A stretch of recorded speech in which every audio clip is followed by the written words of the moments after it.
I've been Adam's executive assistant for 7 years when he suddenly got engaged. Sophia looped her arm through Adam's and pointed at me, "Fire her and we'll get married." Adam coldly shook her off, "Then call off the wedding." How do I explain I'm just a regular assistant? I was planning to cash in big time helping plan this wedding anyway. During lunch break, I overheard Michael from marketing gossiping, "Have you seen the future Mrs. Smith? Total blue blood. Emily's pretty enough, but she lacks that old money polish compared to Miss Brown." I paused mid-step. Compliment Sophia all you want, but why drag me? I'm just a working-class girl. Give me $10 million and I'll conjure up some aristocratic charm on the spot. Poor Emily. Another colleague chimed in. After all these years with Mr. Smith, he's still marrying a socialite. These dynastic marriages require equals. Don't be harsh, someone countered. She's aged 10 years since the engagement announcement. If I was annoyed before, now I was baffled. Why would Adam's marriage affect me? Any stress lines I have are from overtime, not heartbreak. I marched back to my office, chugged a collagen shot for composure, then grabbed the personnel files. "Come in," that familiar baritone rumbled. I entered, briefed him on afternoon meetings, and presented the promotion list. Marketing underperformed this year. Let's hold off promotions except for intern conversions. Their campaigns flopped despite 2 quarters budget. Adam nodded, signing documents with his elegant penmanship. Michael hasn't delivered any major PR wins. I smiled serenely. This was the gossip monger who claimed I was Adam's secret mistress. Me? Some tragic romance novel heroine? Please. This isn't a love story. I'm the corporate strategist who filters information and steers boardroom decisions. Enjoy your frozen career track, Michael. That promotion budget's better spent on menstrual leave subsidies. Post-meeting, Adam asked about lunch. The new Italian place at the plaza had good reviews. We rode the elevator during peak hour, pressed shoulder to shoulder.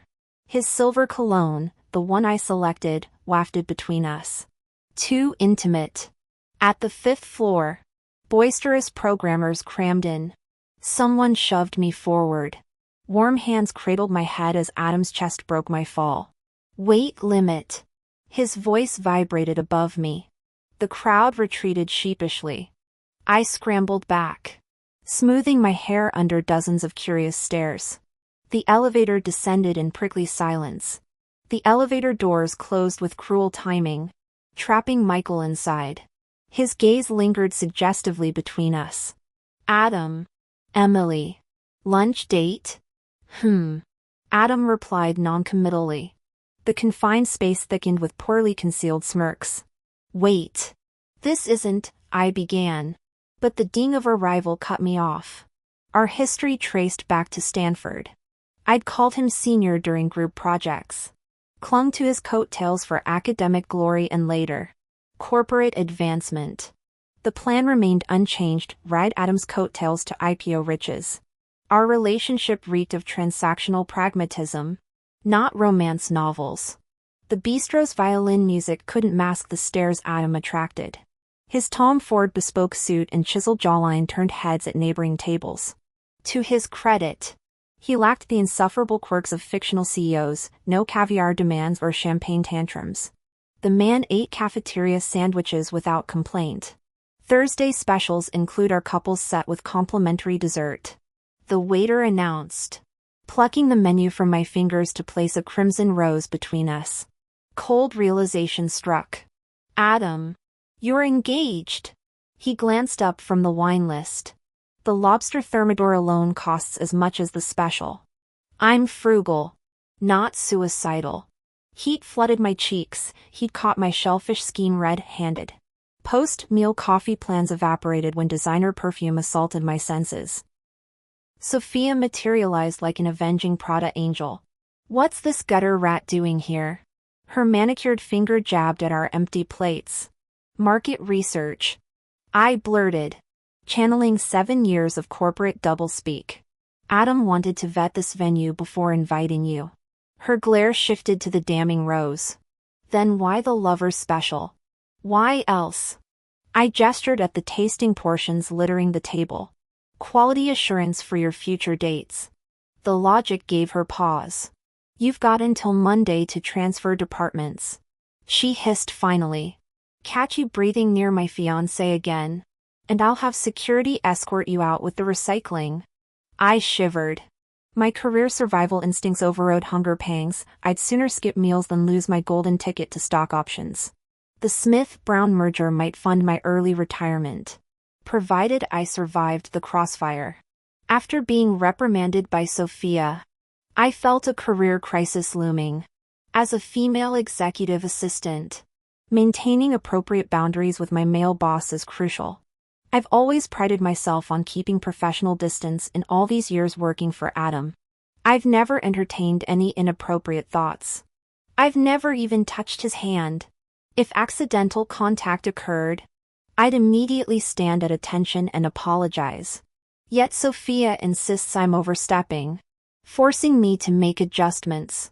At noon, I stopped dining with Adam. For 7 straight days. I ordered him takeout. After a week of this, Adam cornered me post-meeting with pointed remarks. I'm done with delivery apps. Message received. The following week, I scheduled all client lunches during noon hours. No more takeout for Adam instead. He spent every midday drinking whiskey with retirement-aged executives. 2 days into this arrangement, I got a Slack message. Adam, no more geriatric drinking sessions. Speak of the devil, Sophia started slacking me too. Since when do socialites use corporate messaging platforms? Every morning I'd find fresh passive-aggressive pings. Why hasn't Adam asked me out yet? Is your scheming secretary agenda blocking my romance? Since when did I become their relationship coordinator? Whatever. I penciled in a dinner date on Adam's calendar, that Italian place from last time, complete with prix couples menu and reserve wine selection. After emailing the itinerary, radio silence. Near quitting time, Adam finally returned the schedule with redline edits. Adam? Emily, yes. You have a 6 p.m. reservation tonight. Adam, the same restaurant? Emily, correct. Tables confirmed for 6. Adam, okay. That evening, watching from my 19th floor office as Adam's tailored suit disappeared into his Bentley, I basked in silent triumph. Adam would be wining and dining his heiress. Sophia would get her romantic evening. My job security remained intact. Riding the subway home, I suddenly felt irritated imagining them sipping Bordeaux over candlelit carpaccio. Damn capitalists and their obscene privilege. At 9 p.m., my phone lit up. Adam, come back to work. Emily, sir, it's 9 o'clock? Labor laws? The billionaire demonstrated how labor laws don't apply to him by kicking down my apartment door. That housing stipend for living in his luxury complex? Worst decision ever.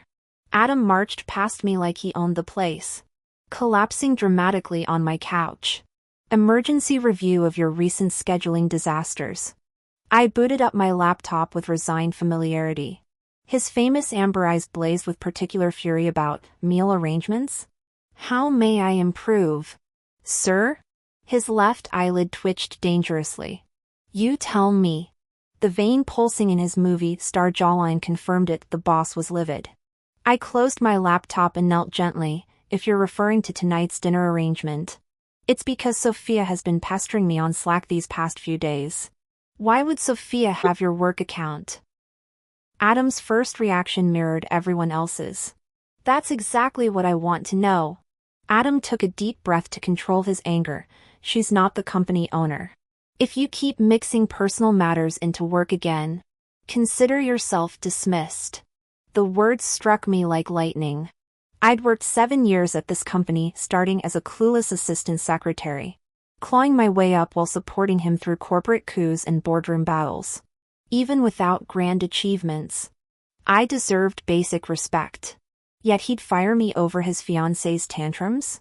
Didn't he realize Sophia barked at me like an angry chihuahua from our first meeting? As an unmarried woman nearing 30, where would I find another job? My nose stung as I grabbed a tissue. Adam's expression softened slightly, last warning. He slid a takeout container across the desk, exhaustion lining his features. Eat. The aroma of baked lobster from his favorite Italian restaurant wafted up. I swallowed hard but shook my head, my complexion. I shouldn't eat late-night meals. His eyes turned murderous. Tears welling. I forced down every bite of the lobster. Capitalists kept inventing new ways to torment employees. During next morning's executive meeting, Adam motioned for me to stay. You'll coordinate our wedding arrangements. I blinked in shock. He wasn't joking. That's inappropriate. I managed weakly. This is personal. The scale requires professional event planning. We'll handle PR accordingly. He adjusted his gold-rimmed glasses, effortlessly transforming intimacy into corporate strategy. But the bride's preferences. My money. His obsidian eyes locked onto mine. Your decisions. All protest died in my throat. Technically, executive assistants did handle personal matters from dinner reservations to home renovations during product launches.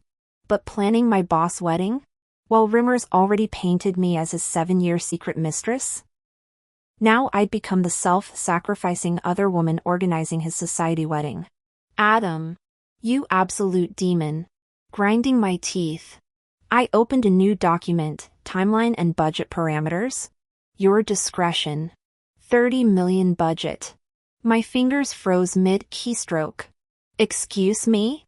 30 million. I shot up, pacing twice around the conference table before gulping tea to hide my trembling hands. $30 million?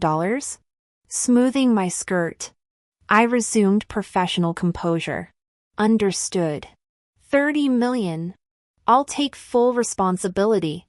I've never handled such a massive project before. With so many interconnected elements in this wedding planning. Imagine all the bidding rounds, how much kickbacks could I pocket?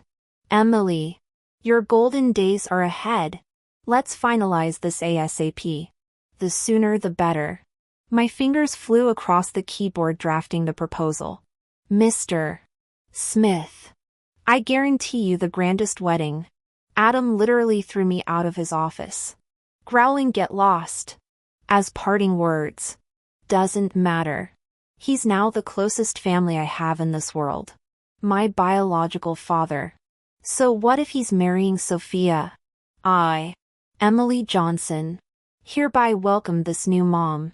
No messy love triangles or dramatic confrontations here, we'll be one happy family. While furiously typing wedding plans, my phone rang. Sophia's icy voice demanded, meet me now. Oh mom. Huh? Sure thing. Already on my way. She chose a cafe 2 blocks away. Her glacial stare could freeze lava as I entered. The heiress sat arms crossed, looking ready to skin me alive. Hello? What's this about? I cautiously pulled out the chair opposite her, slamming her phone on the table. Sophia hissed, Adam told me last night he's canceling our wedding. Explain. Now. The entire cafe turned to stare. Flustered. I countered, shouldn't you ask him? Why involve me? Her manicured claws dug into my chin, yanking me across the table. You've been whispering poison in his ear. Haven't you? Pretending to arrange our dates while sabotaging us. I normally wouldn't take this. But those talons looked lethal. Absolutely not. He mentioned spending 30 million on your wedding this morning. 30 mil. Sis. You're my one and only queen. Sophia blinked in confusion. I quickly freed my face from her grip. Seriously? Not another lie? She eyed me suspiciously.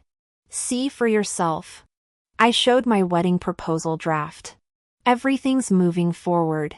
He's eager to marry you. And I genuinely look forward to your big day. Her eyes narrowed. This isn't some scheme to steal my dowry and family assets before dumping me?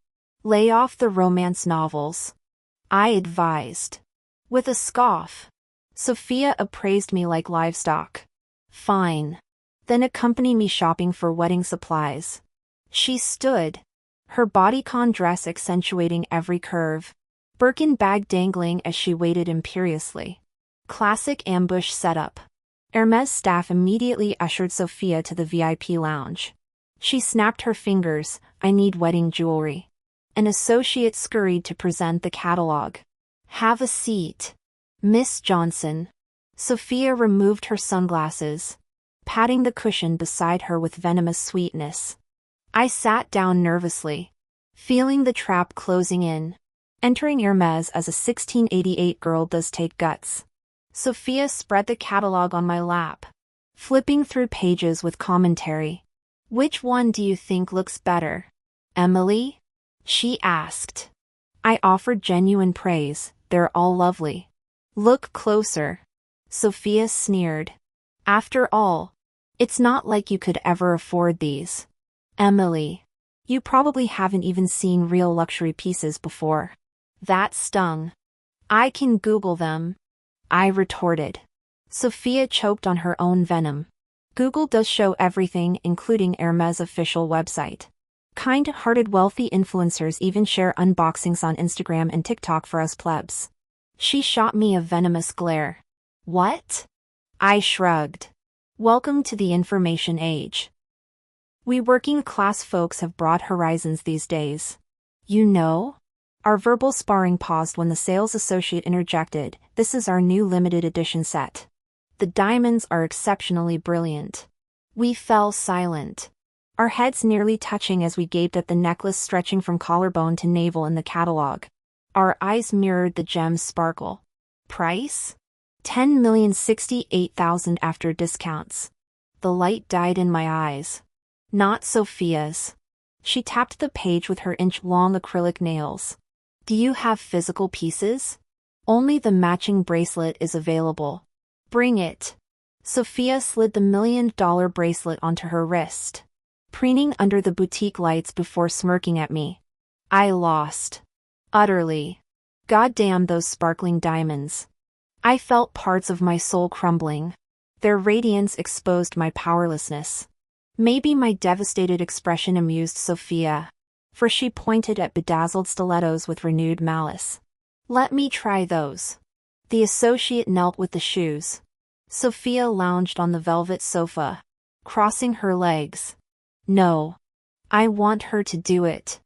Her poisonous gaze locked on me. "Well, Emily? Are you insane?" I snapped. "Think I'm into humiliation kinks?"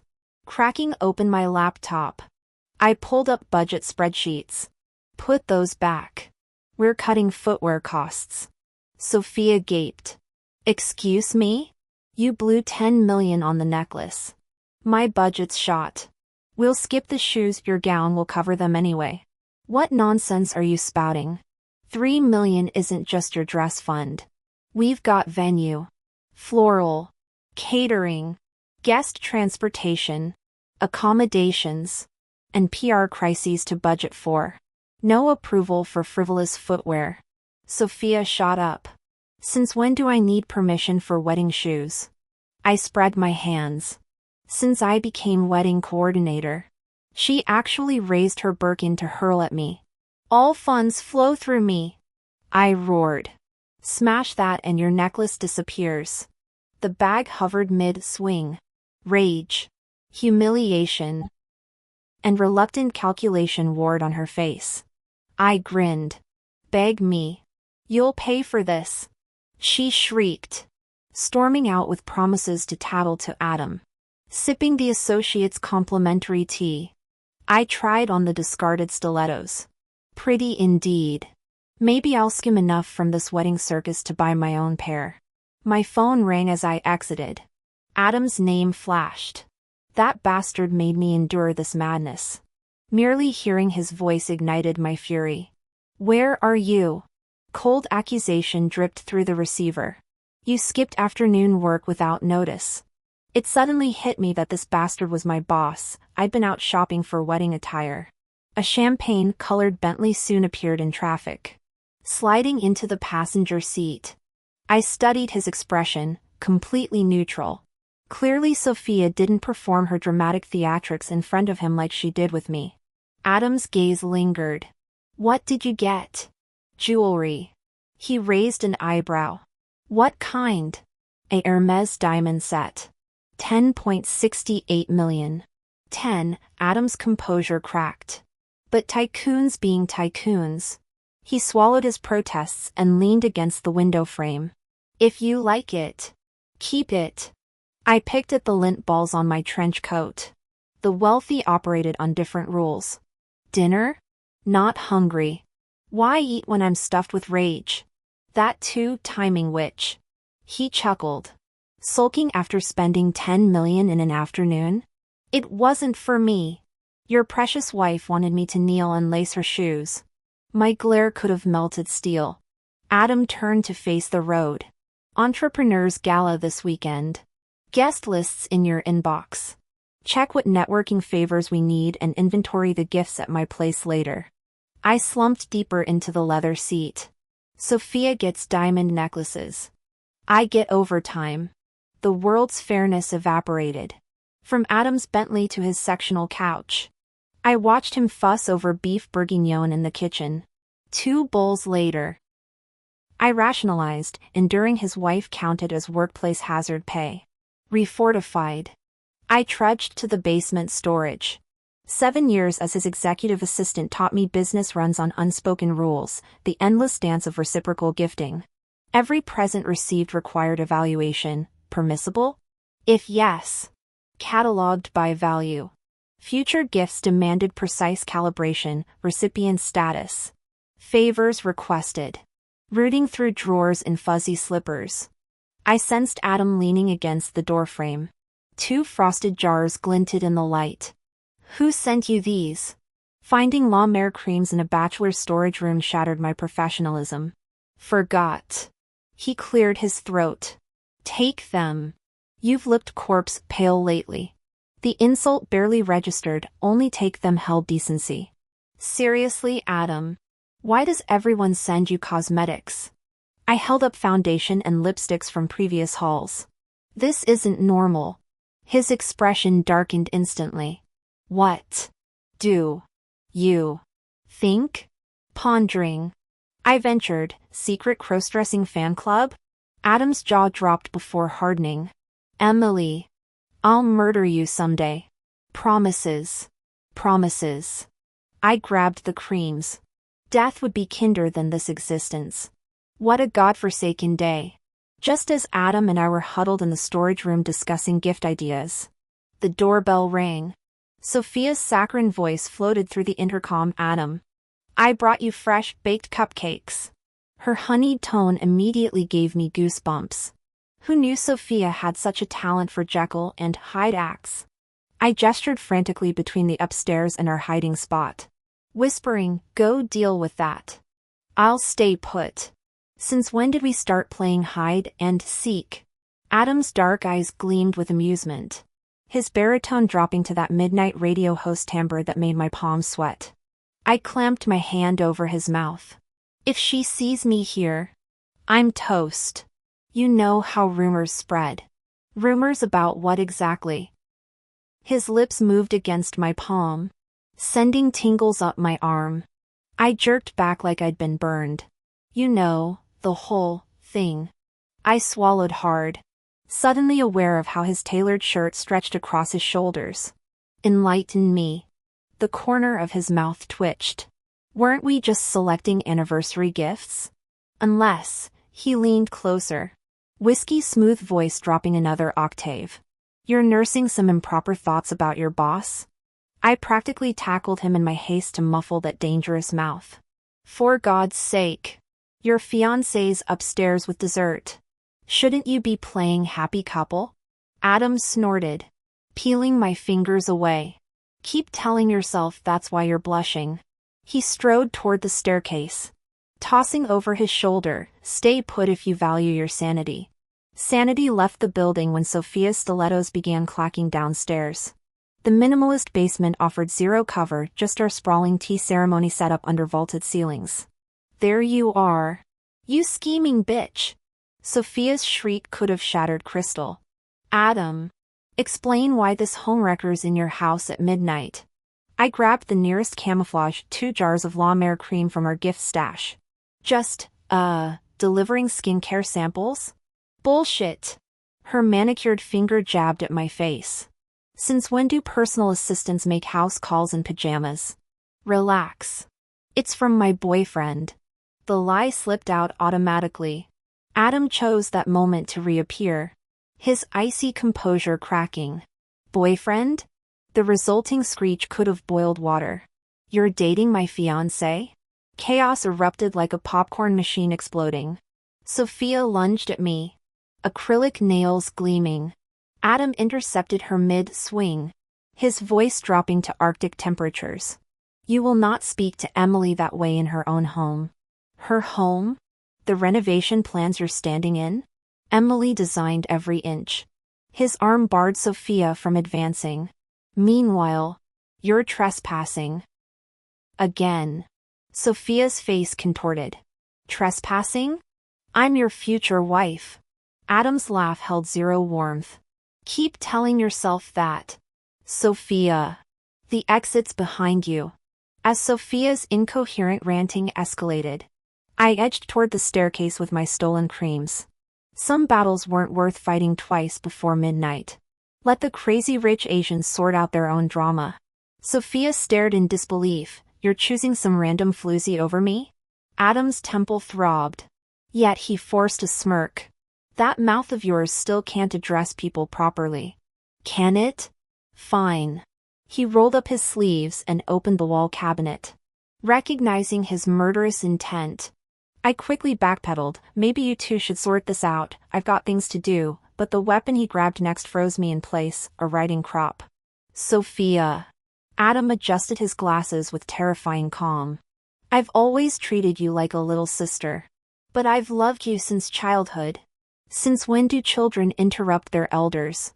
The crop cracked against wood as he advanced. No one taught you manners? Don't worry, Big Brother will educate you properly tonight. He removed his glasses and raised the leather whip. My brain short-circuited. Holy shit. The pampered heiress finally broke.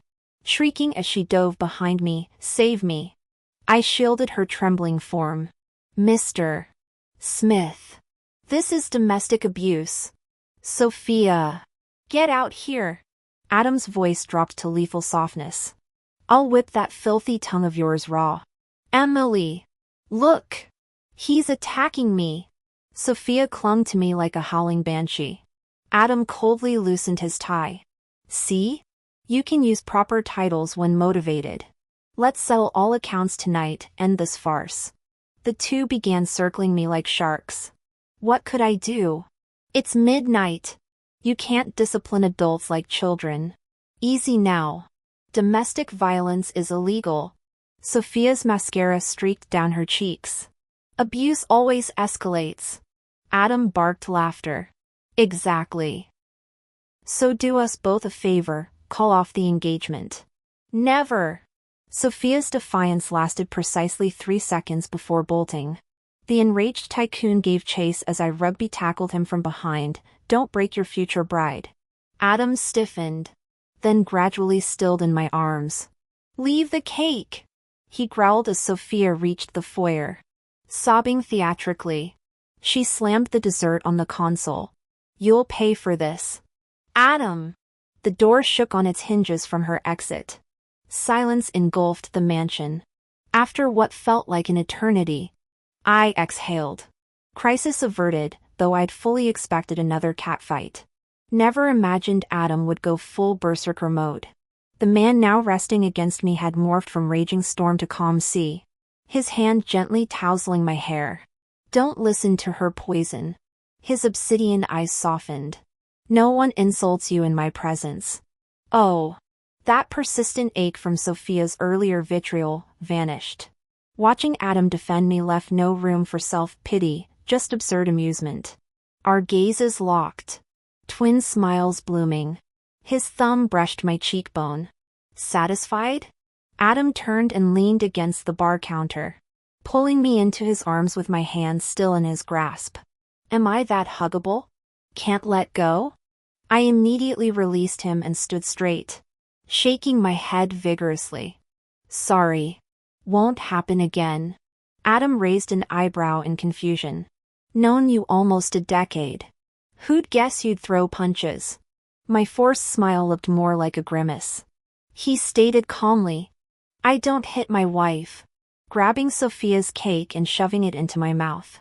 His dark eyes locked onto mine. I treat my wife exceptionally well. Lying in bed, my heart kept floating weightlessly. His words echoed, I treat my wife exceptionally well. That intense gaze when he said it. Almost like it was meant for me. My phone lit up with Mom's message demanding medication money for my brother. Remembering it was the 5th. I transferred 3,280 yuan. She collected the payment without further conversation. Scrolling through our chat history revealed mostly financial transactions. Few real exchanges. This harsh reality popped all romantic fantasies like soap bubbles, dousing me with cold clarity. Resting my head on folded arms, I recalled Adam never expressed affection, always frowning at me, speaking in sarcastic tones, demanding overtime until I collapsed. Our relationship held zero emotion, pure transaction. Besides, after all these years, if he felt anything, wouldn't he have acted? Clearly not me. Rich heirs like him would always have Sophia's, Sarah's, or Lucis lining up to marry. Tycoons pair with socialites, us commoners just watch the show. Poverty's our only constant companion. I rolled over, forcing sleep. Work continued normally. Sophia still messaged me on DingTalk daily, though colder since the slap. Her only question, is Adam in today? My yes ended all conversation. Repeat tomorrow. No other antics, perhaps fearing Adam's presence. Sophia opted for remote drama. She bought trending news announcing their engagement. Michael finally got his PR crisis, practically bouncing from Adam's office to mine. Emily? What? The CEO wants denial statements about Sophia's engagement claims. He wiggled eyebrows suggestively. Already aware. He briefed me. Michael sat uninvited, chin propped on interlaced fingers. He also mentioned having a 7-year girlfriend. Rock-solid relationship. I've never heard of that before. Sounds fake. Totally made up. I said truthfully. Michael wiggled his eyebrows suggestively. Oh really? I sighed. Stop looking at me like that. Even if I were Mrs. Smith. Why would I work here? And no, I don't think it's anyone else either. If he really had a 7-year girlfriend since college, I would have known. He's clearly lying about having a wife. Michael suddenly stared fearfully behind me. I swallowed hard and turned to meet Adam's murderous glare. I quickly faced my computer, pretending to work. No excuse mattered when caught red-handed by the CEO. Adam stormed into his executive office without a word, slamming the door so hard the glass walls rattled. He didn't discuss dinner plans or delegate tasks. I had to initiate asking about tomorrow's scheduled business trip. He curtly replied before ignoring me. Such a petty man over me exposing his imaginary wife, though that fictional spouse suspiciously shared my life story. I never charged him royalties. Scrolling through our chat history felt depressing today. Just available? From Sophia. Our messages looked more like desperate DMs from a thirsty guy rather than communications between rivals for Adam's affection. Glancing at the closed office, I replied, busy. Worst decision ever. Sophia descended upon our Manhattan headquarters like a supervillain. Her all-black ensemble, sharp winged liner, and blood-red lips screamed dark transformation. She kicked open my glass-walled office. You're fired. Emily. The entire floor froze. Colleagues abandoned spreadsheets to watch the drama. That traitor Michael even started live streaming on his phone. Miss Brown. I said through gritted teeth. You can't just dash I'm Mrs. Smith.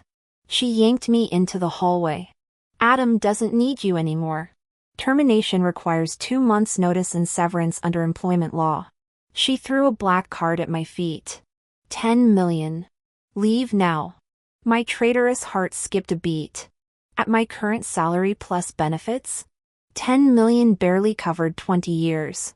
Considering career prospects, 17,620,000 minimum. I calculated internally while saying, "You think money can solve everything?" Sophia lunged. I dodged like a pro athlete. Frustrated, she started smashing everything on my desk: Montblanc pens, framed CPA license, even my lucky cactus. The entire finance department watched open-mouthed as $100 bills from her earlier severance offer fluttered through the air like confetti. My colleagues finally stopped spectating and rushed out to shield me. "How dare you hit someone?" they demanded of Sophia. "She stole my husband. Why shouldn't I hit her? Do I need to check the calendar first?" I'm being merciful by not clawing her face off. Sophia jabbed her finger at Emily's nose. "Emily, have you no shame? You knew he was engaged yet kept clinging to him. Selling your dignity for money. Wrecking relationships. How despicable can you be? I can endure any professional hardship, but attacking my work ethic crosses the line." Pushing past Michael shielding me, I countered. "Ms. Brown, if married men aren't allowed female secretaries, you'd better chain your fiancé at home. Even without secretaries, he'll still interact with female colleagues and business partners. Will you faint screaming every time?" "Ha! You're different," Sophia sneered. "They don't cling to him making demands. They don't rifle through his wallet. They certainly don't sleep over at his place." Trembling with rage, I felt my nails dig into palms under everyone's stares. As his secretary, I do deliver documents to his residence and handle project funds. That's literally my job description. My voice shook. If the CEO gives bonuses for extra work, that's his recognition of my worth. "Security! She's assaulting me!" Sophia shrieked incredulously as guards restrained her. "Corporate premises follow access protocols," I stated coldly. "No unauthorized visitors." "But a guard hesitated, glancing at Sophia. "This isn't a family reunion, only employees allowed." "Understood?" "Crystal clear." The security chief snapped to attention. "Don't you dare abuse your petty authority." "Emily!" Sophia thrashed. "Legal team!" I cut through her screeching. "Right here." Junior lawyer Jiang raised his hand. "Ms. Brown caused property damage during her disturbance." Jiang's fingers flew across his laptop. "Compensation required. Plus compensation for business disruption. Sue her," I said icily. "This is outrageous. Since when do companies protect homewreckers?" Sophia suddenly broke free and lunged at me. Her wrist was caught mid-swing. The man behind her wore a rumpled dress shirt, his usually impeccable hair disheveled from rushing over. Adam's mere presence silenced the chaos like pressing mute on reality. My nose stung traitorously. Add defamation and slander against Secretary Johnson to the lawsuit. Adam's voice held steel. "For spreading falsehoods publicly." Jiang blinked. "Sir, reputation cases require personal lawsuits. We can't. We handle it now." Adam's gaze locked with mine across the room, brimming with unspoken sentiments. Sophia's eyes reddened. "I'm your fiancé. Yet you protect another woman." Adam flung her hand away with a derisive snort. "My engagement party? Neither informed nor invited. I learned about it from Michael's social media." "You call that being fiancés?" The crowd erupted in buzzing whispers. I barely registered the aftermath. Next I knew, I was sobbing in Adam's office, tear stains blooming on his handkerchief pile. He nudged hot cocoa toward me. "I'm not. I know. I earned every promotion through endless overtime. Yes. But everyone thinks I slept my way up. I wailed. That I'm just your. No one thinks that. Warm arms enveloped me. They see your work ethic. Your contributions. Really? A chuckle vibrated against my cheek. Besides, his cedarwood cologne wrapped around me like a security blanket. Mistresses don't work this hard. Gradually. My breathing steadied. 10 minutes later. Mortification hit. Why was I clinging to Adam's torso? I shoved him away abruptly. Sophia had just stormed in earlier. My reputation was hanging by a thread. I'd sworn on my life that I, Emily, remained completely professional, only to get caught wrapped around Adam moments later. Even Saul Goodman couldn't get me off if this went to court. There's nothing between us, Adam declared intensely, those hazel eyes burning into me.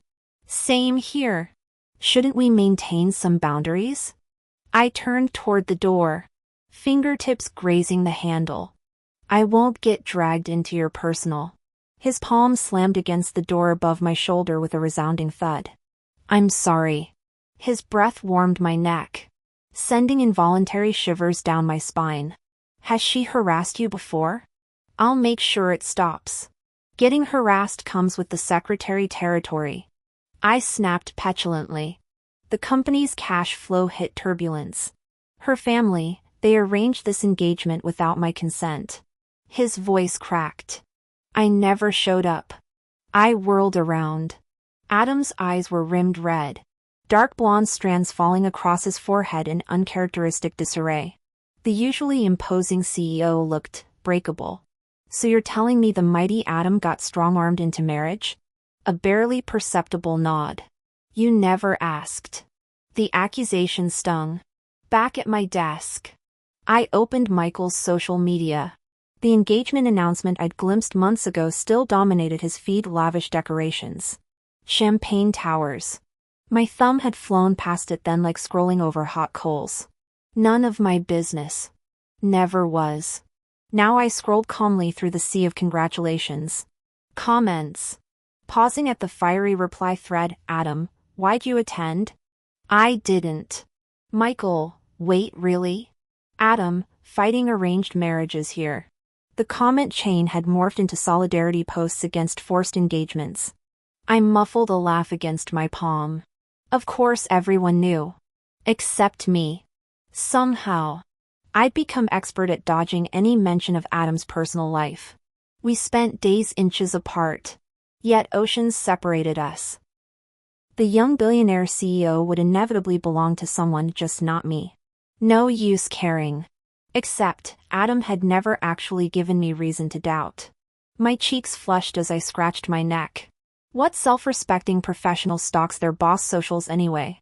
A ringing phone snapped me out of my blushing daze. It was Mom. Emmy, come home right now. Your brother's in the hospital. The budding joy in my heart instantly withered. That same day, I delegated all work to my assistant, granted myself emergency leave, and boarded the train back to my rural hometown in Hubei province. My brother's kidneys failed years ago from bad injections during childhood. He can't handle physical labor and requires monthly medical payments. We were truly destitute. I nearly didn't attend college. Had I not fought tooth and nail, they'd have married me off at 18. Through student loans, scholarships, and round-the-clock part-time jobs. I barely scraped by to earn my degree and land city employment, my hard-won ticket out of poverty. Yet I've hit the glass ceiling. No apartment. No car. No marriage prospects. Can't even afford a dog. My greatest achievement is someone else's starting point. Like that joke about being Selena at work and Suehua at home, that's me. After 7 hours rattling to the county seat and overnighting at a hostel, I took the village shuttle bus at dawn. Our family's considered well off here. 3 years back, I gave my parents $30. 000 savings. They manually built a 3-story Western-style house literally brick by brick with their bare hands. I found Mom chasing chickens in the courtyard, hardly ICU emergency behavior. You're back, she said calmly. Where's brother? Same as ever. Upstairs. I bristled. Then why drag me home? She wiped her hands on her apron. Arranged a marriage meeting. I turned to leave immediately. Mom grabbed my arm. You're already here.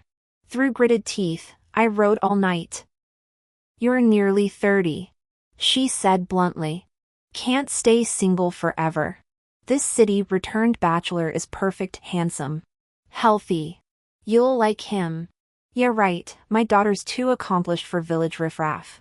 Mom insisted. This one's different, cultured. Good looking. I doubted her taste. But the whole village had gathered to gawk. Stuck. I figured since I'd taken leave anyway. Might as well stay. Next morning. A man sat in our courtyard, 6 foot something. Lean. Platinum hair with a black earring. Trendier than me. Damn. Since when did we have metropolitan types here? Mom nagged him through mouthfuls of rice. Couldn't you dress properly? He turned. Slender eyes. Straight nose. The pampered languor of someone who'd never missed meals. Raking me over with his gaze. There I stood in pajamas. Toothbrush hanging from my mouth. Flip-flops dragging.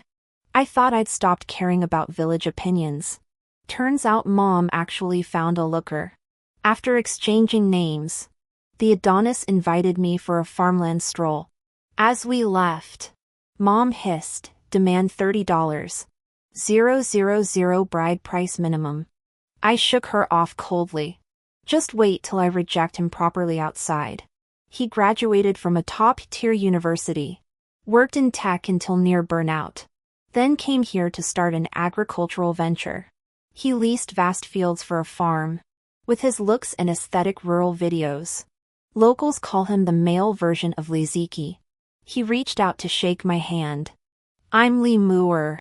You really know how to hustle.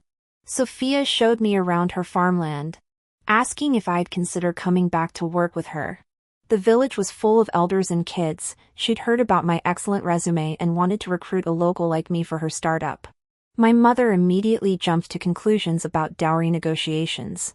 Money wasn't the issue. Working outdoors beat city cubicles any day.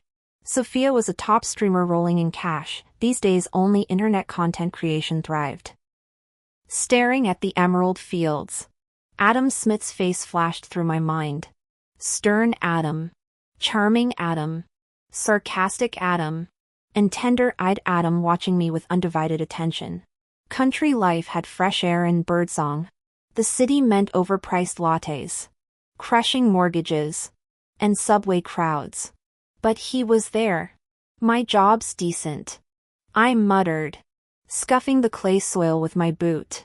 My boss is an alumnus, brilliant guy. Brilliant enough to work 9 to 9 6 days a week. Sophia's gaze saw right through me. I waved her off. Corn's ripe. Time to harvest. My phone buzzed mid-field. Mom. I declined 3 calls before snapping. What? Your man's here. Her voice trembled. Where are you with Sophia? Hide. Since when did I get married? I was arranging your wedding. This groom's terrible, hot-headed. My chest tightened. What did you tell him? That you're on a date with Sophia. He stormed out, probably coming to punch you. The phone slipped from my hand. Through corn stalks. I spotted Adam charging across the field in black Armani. I dove into the crops. Out. His growl made me burrow deeper.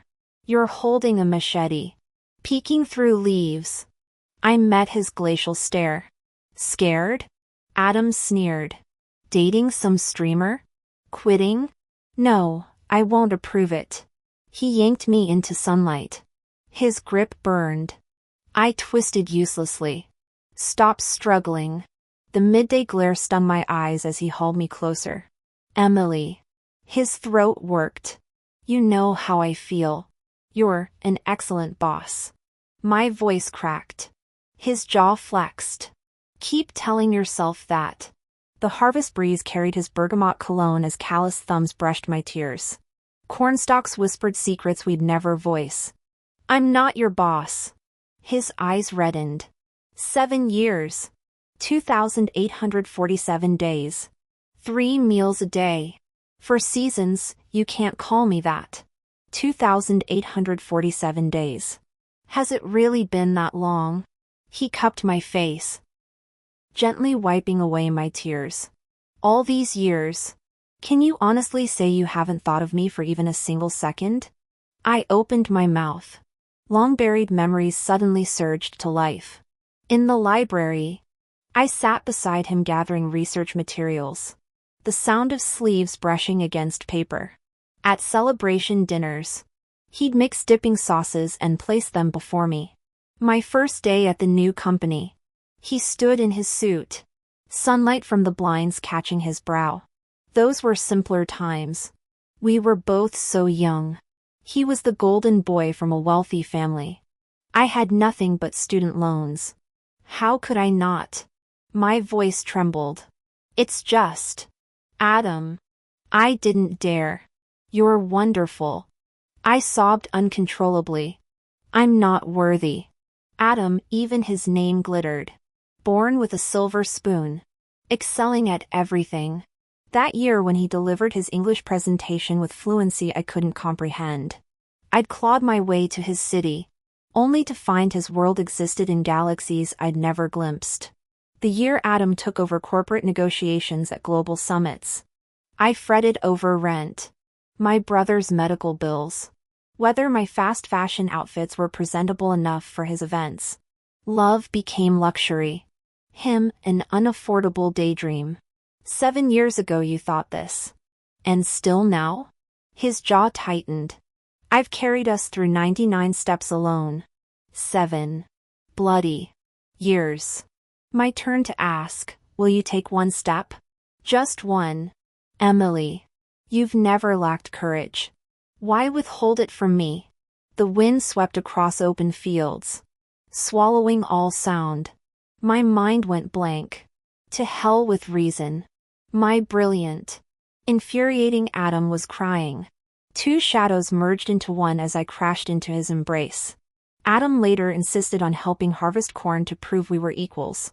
He cut his finger. I snorted laughter. So the perfect heir wasn't invincible after all. Laughing? Really? He leaned in, thrusting his injured hand toward me with theatrical indignation. This tiny scratch? By hospital standards, it'd already scab. Needs blowing. And pampering. Didn't know you were this needy. I teased. He glared, eyes shimmering with something dangerously close to a pout. He kept pestering and clinging despite my protests. Under the scorching sun, I was drenched in sweat while he insisted on physical closeness.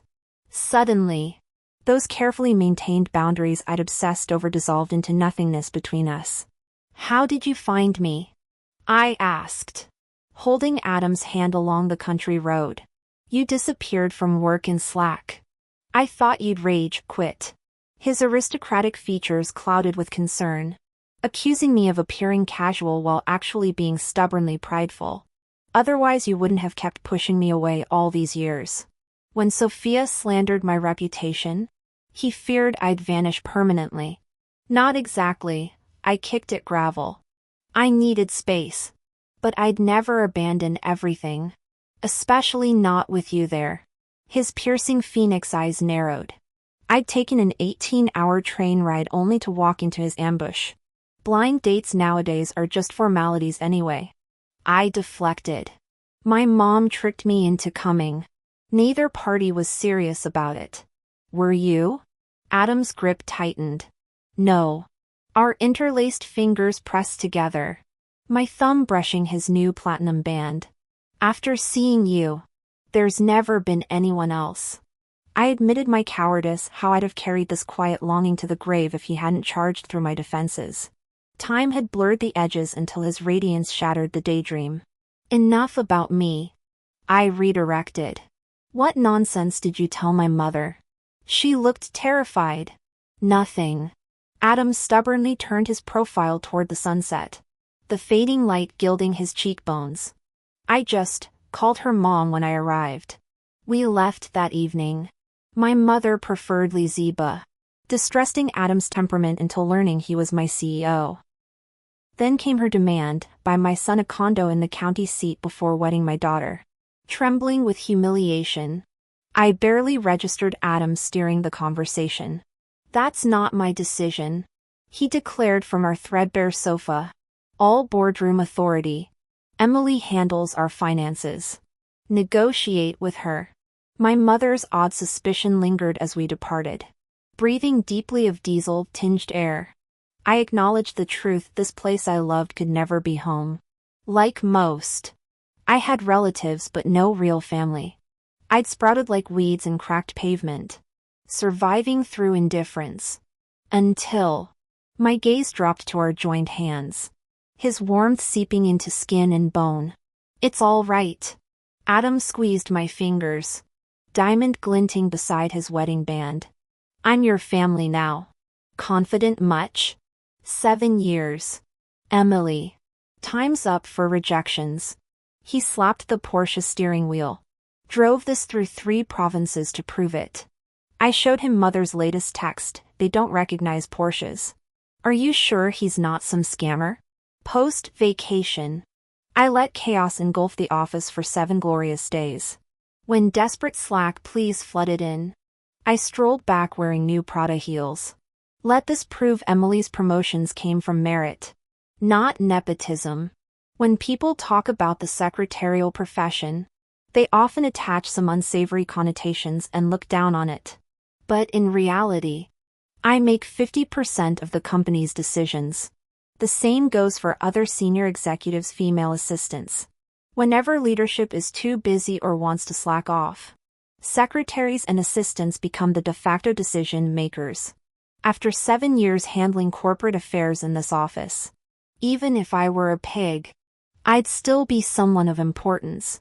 The things Adam has accomplished, well, except for the connections part since he's a legacy while I'm from humble beginnings, Emily, am not inferior in other aspects. Returning to the office meant diving straight into overtime. Our cash flow issues stemmed from Adam's new product line burning through funds. Don't let his CEO swagger fool you. Our company actually manufactures snack foods, those nationally ubiquitous treats you find in every corner store from coast to coast. Zero technical sophistication. Countless knockoffs. Yet they keep selling like crazy. Adam isn't one to rest on laurels. He wants premium products. Our revenue could have sustained it, until Sophia started stirring drama over romantic entanglements, causing several investors to pull out. Adam's scramble to buy their equity shares left us cash-strapped. I saw opportunity in this crisis. During the boardroom brainstorming session about fundraising, I pitched my idea. Sophia's loaded and obsessed with our CEO here. Why not? You want to sell me to her? Adam tensed like a cornered animal, muscles quailing. No. Never. I'm suggesting we provoke her. She might surprise us. Adam narrowed his eyes. That night, I posted a photo of us holding hands with matching engagement rings on social media. Predictably, Adam trended as public enemy #1 by morning. Brilliant. Absolute genius. Michael high-fived me while coordinating with 10,000 meme accounts. Controversy sells. With this traffic, we'll dominate product launches. Adam's product development skills were unmatched, taste profiles perfected, packaging designed, viral marketing primed. All we needed was ignition. Sophia kept him trending for 3 straight days, and we capitalized by sending our new beverage samples to every influencer. The narrative shifted from Adam the heartbreaker to Smith family's new drink tastes like liquid hell. 10 out of 10 would suffer again. With that publicity, investors lined up at our door. Case closed. Thanks, Sophia. I smirked. You're getting promoted, Adam declared, then turned to Michael. After you handle the critical task. Michael blinked. Wait, what unfinished business? Adam glanced at me, smiling. Scrub all traces about Emily from the internet. Though the scandal blew up, Sophia's attacks on me got instantly countered by Adam's PR team every time. His stance was clear: hate me all you want, but my future wife stays untouched. He never introduced me to his parents either. Why bother? He'd say, they didn't raise you. Attend their funerals if you feel like it. No need to kiss up to them. The Smith elders stayed conspicuously silent throughout. Adam storming out after every tense family visit.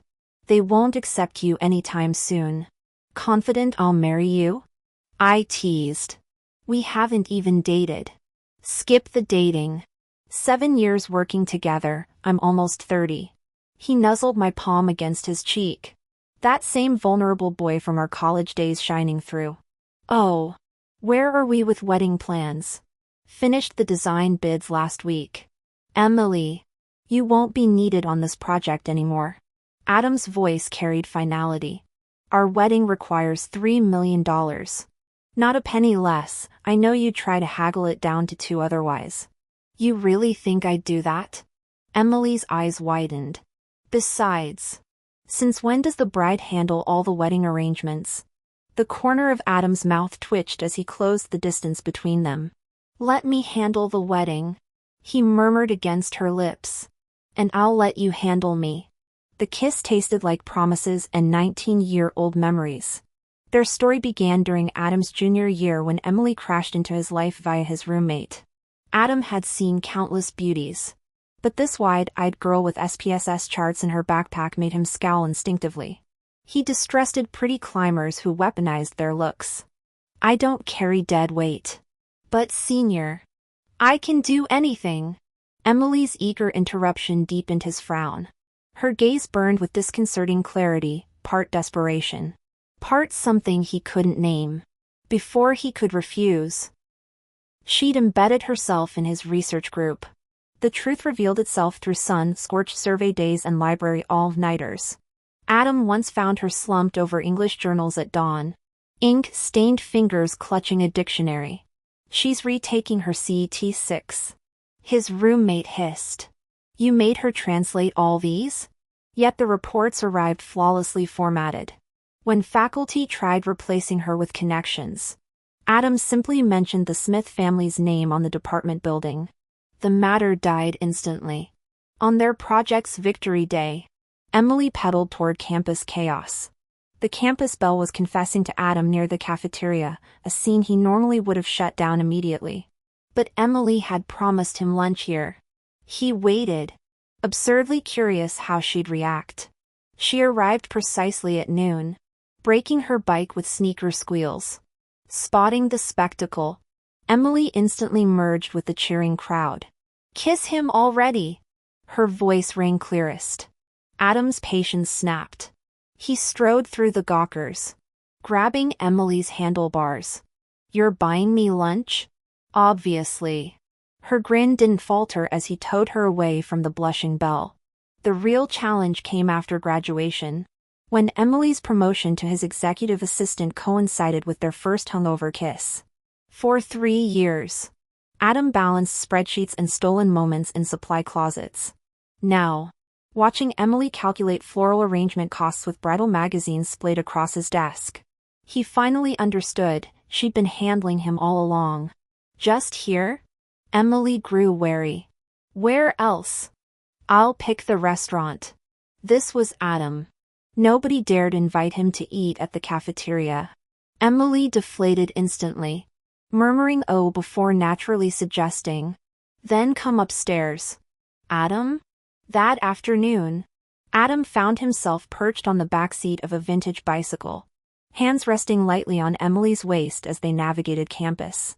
He took her to his regular hot pot spot. Emily sat stiffly, limbs awkwardly arranged like a wind-up doll needing calibration. Their solitary meal began with tense formality. Gradually, she started eating with increasing enthusiasm. Why treat me? He casually inquired between bites. Oh, thanks, senior. She swallowed her enoki mushrooms with earnest gratitude. His gaze lingered. Steam from the broth flushed her pale lips rose petal pink, distractingly biteable. I won the national scholarship. Her features softened in the aromatic haze. My treat to celebrate. The declaration faltered when the bill arrived. Face blanching, hands trembling, she finally slumped in defeated acceptance. Adam produced his black card. Such expenses exceeded typical student budgets. But I promised to pay. Emily stubbornly fumbled with her denim wallet embroidered with cartoon lambs, elbows bumping his as she fought to contribute. The novelty of someone contesting his payments intrigued him, especially using this folksy accessory when other women flaunted designer purses. Walking back beside her bicycle, he inexplicably pressed, "Nothing else to say after treating me?" Her startled paws stretched before she ducked her head. Evening breeze tangling their shadows, actually. His breath caught. "Senior, could you include me in future projects like this?" She twisted her sleeve shyly. Adam's jaw tightened, suddenly realizing she never wore makeup around him. That night, he tore through racetracks until dawn. Later, he'd trace his growing restlessness to this exact moment, the beginning of his uncharacteristic irritability. Post-project, their orbits diverged. Yet Adam started haunting the shitty cafeteria he'd previously scorned. "Yo, senior." Her voice sliced through the lunch crowd. The girl was an enigma, her absence bred curiosity. Her presence provoked exasperation. What proper young woman greeted people with streetwise "Yos"? He folded his long limbs into the seat across from her. Freezing mid-motion, "What are you doing?" Emily Johnson was also stunned. "Eating." "What are you eating?" "Food. Actual food. A bowl of rice. A jar of chili peppers. And free vegetable soup with a lone piece of vegetable floating in it." "Are you that poor?" Adam looked shocked. "Yeah," Emily answered matter-of-factly. For the first time, he realized people could live this frugally. Though Emily never dressed up. Her clothes were always clean and appropriate. He'd assumed she was just being thrifty. "But I eat well at night," Emily reassured him. "We kitchen staff get plenty of food." "What kitchen?" That evening found Adam sitting at a hole-in-the-wall diner he'd normally never step foot in, watching Emily bustle between tables wearing an apron, taking orders, serving dishes, handling payments. "Our tomato egg with beef rice is amazing," Emily said while secretly adding an extra egg to his portion when no one was looking. She leaned in close when whispering this. And from that day on, Adam developed an obsession with tomato egg with beef rice. He came daily, and Emily always slipped him extra toppings. This became their unspoken exchange, no charity. Just mutual giving. Graduations approaching. "Which family's daughter caught your eye?" his father asked. "None." "What's your type then?" Adam gazed out the window, imagining a wife who'd make him tomato egg with beef rice loaded with ingredients. On Valentine's Day, Adam passed the girls' dorm and froze. His roommate Michael was handing Emily roses. It never occurred to him others might like her, this girl who wore no makeup and dressed like a tomboy, yet possessed an understated beauty. He watched them talk in the snow, Emily's lips moving earnestly throughout the serious conversation before she accepted the bouquet. Later at lunch, he casually asked, "Michael gave you flowers?" "Yeah." His heartbeat quickened. "They're nice." "Is that yes or no?" "What does nice mean?" His intense gaze made her explain quickly, "I'm keeping them in sugar water." When his expression turned puzzled, she whispered conspiratorially, "Roses are expensive right now. Know anyone who'd buy them?" Adam's throat moved as his dark eyes locked onto hers. "Need me to buy them?" Emily blinked. "For you? No charge," she said solemnly. "Deal." Adam replied instantly. Emily handed the bouquet to him immediately. "Don't take it back to the dorm." Even though I asked Adam if I could dispose of it as I wished. And he said it's mine now, but it'd still be awkward if he found out I resold it. Adam promised readily, then promptly carried the flowers back to their dorm. Michael felt something off. "These look familiar. My girlfriend gave them to me." Adam lazily glanced sideways at him. He knew he was being a jerk. But Michael never made moves on Emily afterward. Sometimes being a little ruthless paid off. College years rushed by. She spent every day working part-time jobs, studying, saving money. He watched her. Time evaporated. One day passing her dorm, he found her sobbing her heart out on the lawn. Her roommate said someone stole her scholarship spot. Adam visited the registrar's office. That night she bounced back, declaring proudly, "I've got money. 5 grand. Hey, I'm rich." Adam thought this wouldn't do. Couldn't let her wander unprotected. But graduation loomed. "Besides money, is there anything else you want?" The beast in his chest rattled its cage. "Of course." Emily blinked as if it were a stupid question. "Have you ever considered," his gaze pinned her. If I was speechless before, now my mind flooded with question marks. She chuckled, "Senior. When poor people want something, we stop wanting." The beast in Adam's heart froze solid. That's when he understood his girl wasn't heartless. Just too financially parched to spare affection. He considered giving up, but couldn't fathom lifetimes without her. Stopped fighting his family. Took over the business after graduation. First year, he held campus recruitment at their alma mater. Offered the highest salaries. Hundreds applied. Written exams. Interviews. Layers of elimination until only Emily remained. When she knocked on the CEO's office wearing formal attire and employee badge, she gasped, "It's you." "Senior." "Me. Always me." Adam surrendered to fate. He could wait. Wait for her to grow from barren soil to abundant harvest. "Let's get lunch. What are you craving?"